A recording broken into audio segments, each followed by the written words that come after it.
Internet telah menghubungkan dunia dalam skala global tanpa batas fisik dan waktu, melalui teks, suara, dan video. Dalam perkembangannya, teknologi internet juga berperan penting dalam kegiatan ekonomi secara langsung maupun tidak langsung, melalui e-commerce, rantai pasokan, jaringan distribusi, dan juga sistem pembayaran. Ekonomi digital Indonesia juga diproyeksikan akan tumbuh menjadi 146 miliar dolar Amerika di tahun 2025.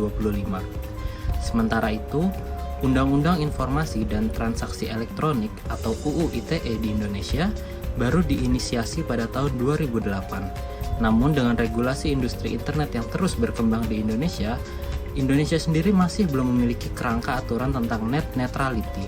Topik inilah yang masih dalam perdebatan dan berpotensi menghambat pertumbuhan ekonomi digital. Sedangkan, apakah makna dan implementasi dari net neutrality itu sendiri? Secara definisi, konsep net neutrality atau netralitas internet adalah sebuah prinsip di mana penyedia layanan internet harus memberikan hak yang setara pada semua konsumen terkait konten yang legal terlepas dari sumbernya, sehingga tidak ada pembatasan atau pembedaan baik secara konten maupun koneksinya. Secara umum, ada 3 jenis layanan di dalam ekosistem internet. Yang pertama, jasa infrastruktur jaringan yang menyediakan akses internet termasuk penyediaan layanan internet dan operator jaringan seluler atau MNO. Kedua, penyediaan media atau konten yang juga dikenal sebagai layanan over the top atau OTT. Yang ketiga, jasa pembayaran digital. Jenis bisnis tersebut merupakan hal yang sangat penting bagi ekosistem internet dan kolaborasi ketiganya merupakan hal yang vital untuk menyediakan pengalaman digital yang harmonis. Penyedia jaringan internet yakni MNO, ISP, dan OTT saling terkait satu sama lain di dalam ekosistem ekonomi digital. Layanan OTT tidak bisa berjalan mulus jika tidak didukung oleh jaringan internet yang cepat dan stabil. Begitu pula infrastruktur tidak akan berkembang jika tidak ada kebutuhan akan koneksi internet yang lebih cepat.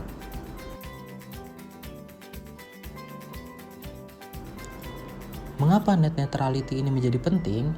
Hal ini disebabkan karena ada potensi konflik bisnis ketika perusahaan mengejar pendapatan yang lebih besar yang berdampak pada prinsip net neutrality.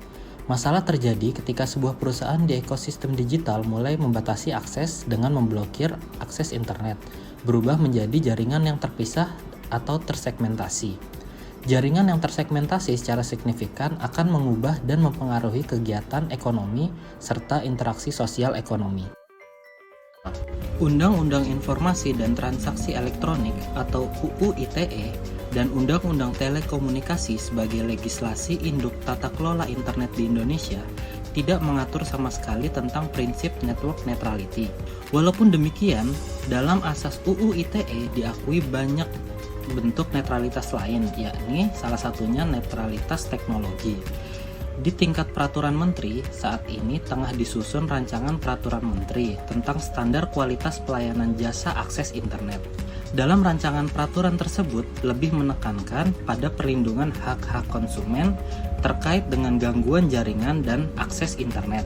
Sementara terkait dengan network neutrality belum diatur sama sekali di undang-undang tersebut. Lantas, apakah kebijakan di Indonesia sudah ada yang mengatur tentang net neutrality?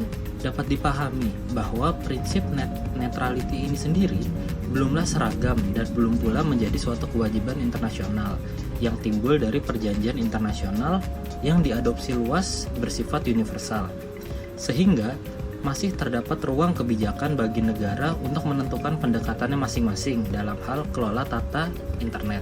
Prinsip network neutrality sendiri masih relatif asing dalam perundang-undangan terkait dengan telekomunikasi dan internet yang ada di Indonesia. Pada dasarnya, standar kebebasan pilihan konsumen yang ditawarkan kepada pelanggan berdasarkan net neutrality tidak dapat serta-merta diartikan sebagai kebebasan menggunakan internet seluas-luasnya. Hal ini karena pada regulasi net neutrality itu sendiri terdapat persyaratan dan pengecualian. Contohnya yaitu konten tersebut haruslah sah atau legitimate, dalam artian tidak melanggar hukum, serta tidak mengganggu keamanan jaringan internet itu sendiri. Kedua parameter ini yang membatasi kebebasan memilih yang menjadi hak pelanggan. Created using Powtoon.